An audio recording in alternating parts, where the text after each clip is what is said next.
Let me tell you a story. What you're going to see in this video is me taking a story. It's a very short story. This story is from the Ashanti of West Africa. However, I'm going to tell it in 3 ways. The central character in this story is Anansi the spider. Is Anansi the spider.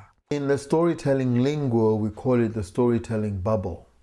How big do you want the storytelling bubble to be? Anybody who's a storyteller who tells in different venues is going to use the bubbles. Big bubble story is just when you go for it. You are being as big as you can be. He looked left and he looked right and he looked everywhere. When you send your child to bed, that's a small bubble story. A tree, a tall tree. Small bubble, medium bubble, and big bubble. And you can determine as a storyteller where on that range do you want to tell your stories.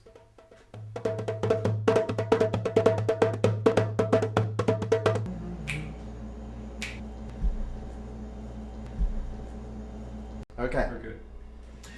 This is a story from West Africa, from the Ashanti people of Ghana. Anansi the spider looked into the big black pot. In the pot was all of the wisdom of the world. Nyame, the sky god, had given the wisdom to Anansi and told him to share it with everyone. Anansi looked inside and he found instructions on how to do basket weaving, instructions on how to make furniture, instructions for growing food and making food. And Anansi thought to himself, all of this wisdom, I can't share it with anybody. I want it all for myself.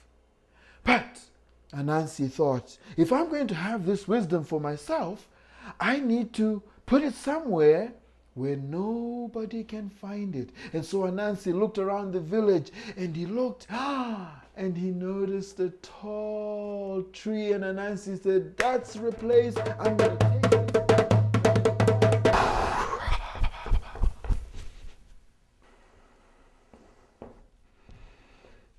A tall, tall, tall tree. And he thought, that's it. I'm going to take this pot and I'm going to climb up the tree and tie it to the top. And so Anansi grabbed the pot with his 4 legs, and with his other 4 legs, he began to climb the tree. But this was very, very, very hard for him to do because he only had half of his climbing hands. And as he was huffing and puffing and trying to climb, his son, Inkituma, who was on the bottom, looked up at him and said, Father, if you take the pot, tie it to your back, you will have all of your hands and legs, and you'll be able to climb much easier. And Anansi looked down and in a fit of rage said, how can you tell me how to...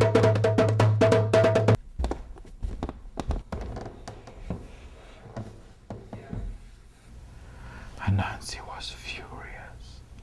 How can you give me instructions on how to climb the tree?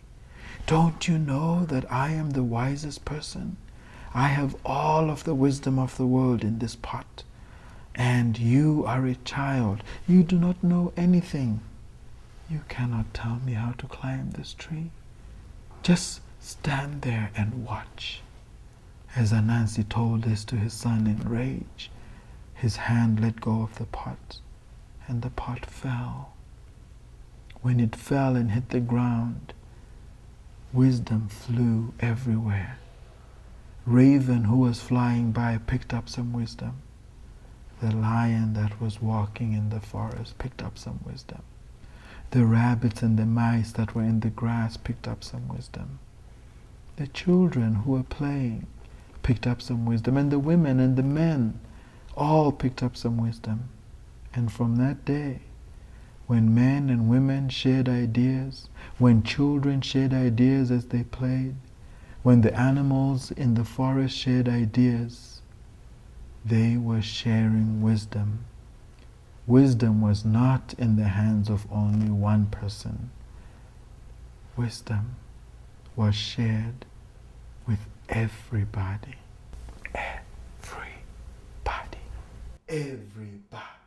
Everybody. Everybody.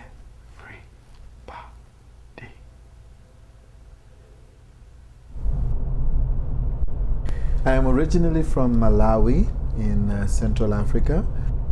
My grandmother was a prolific storyteller. I was looking up at him saying, she was the one who really instilled in me the love of storytelling. He even said, Father, if the stories that we would get from my dad was usually around report card time.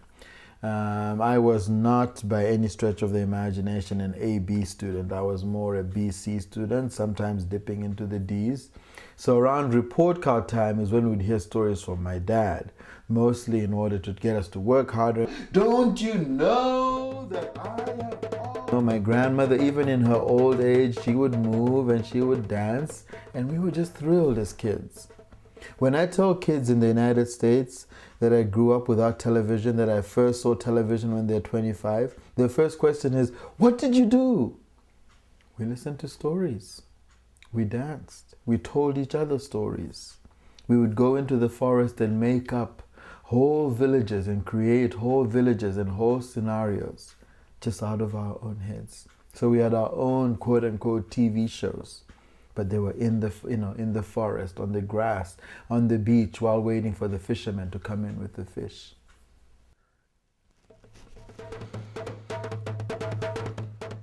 There is actually a saying, a person with whom you have shared a story, you cannot injure, maim, or kill. Now, that's not a 100% proof rule, but by and large, when you know somebody's story, it is much harder to do harm to them. And I think for that particular reason, storytelling is important.